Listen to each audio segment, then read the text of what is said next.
mga bisyo ko noon. Tapos ako ng testimony dito, yung sa mga men at women. Pero yung testimony yung part 1 pa yun.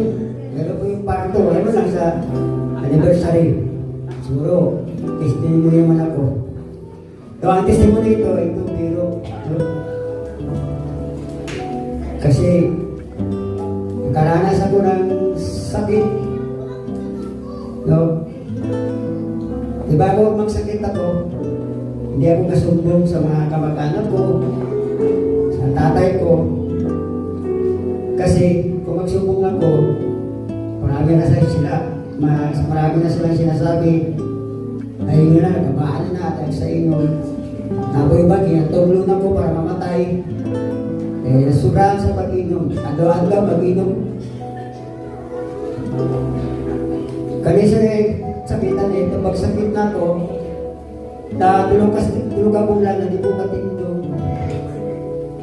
Nagkakamang dahil sa akong lawas, kaya abuso sa bisyo. Siguro din sakit na ako sa una na, pag-inom na ako sa una na wala na inumon. Nag-inom na lang yung gasolina. Tutangan na ako 2 litro na Sprite o mineral na gasolina. Dito siguro yun ako na akong sakit. Nagrabe akong sakit. Akong pag-antos. Na akong tibong lawas. Kainit. 2022 na itamulit. Sige, init akong lawas. Usa na karon 2025. Di ba dyan kung makainom kong tambal? Eh kung mainom kong tambal, di kadulog. Kaya tambal ay malapiro niya ang inuman. Gantos lang ko. Tulad ko sa Ginoo. Ilaw lang ko sa akong mga parente, sa akong tapa. Saya gaya lang ko. No? Sunod, kung nagtrabaho ko dito sa among madam sa awang sa shop, mawalan niyo ako grabe ini sa lawas ko sa bata pa, 39 ang kainit. Siguro sa kuha siguro mga 45, grabe na kainit to. Saya, ginahimo na ko. Pinapasan na ako akong buhok. Lawas, para mawala lang ang init. So doon, inuman na akong tambal. Taga na kayo mga tambal, ipangatag sa kabayo, isig, bayo blue. Mawala siya, pero bumalik. Ang ginahimo lang ako, kato na trabaho lang ko dira sa akong angkol sa may kanil ko.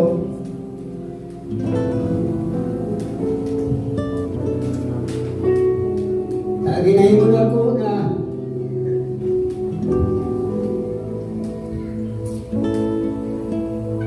sige lang ang worship sa Ginoo.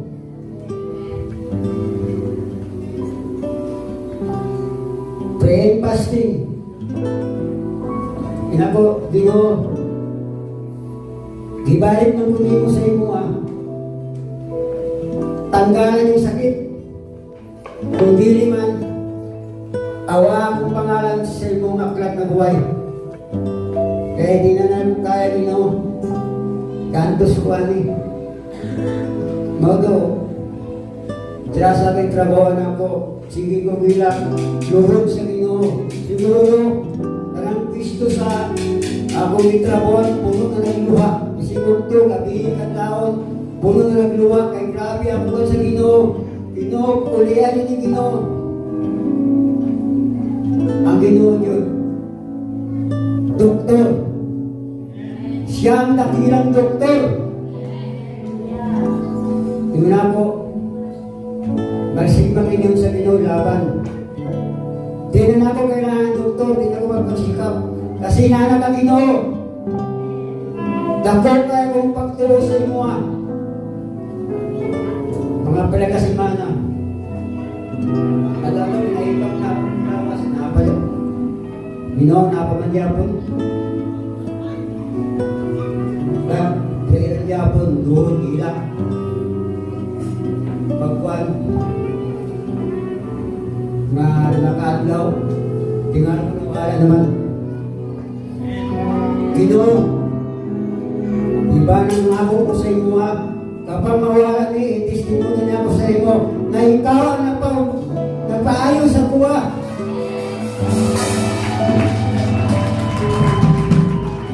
Kaya,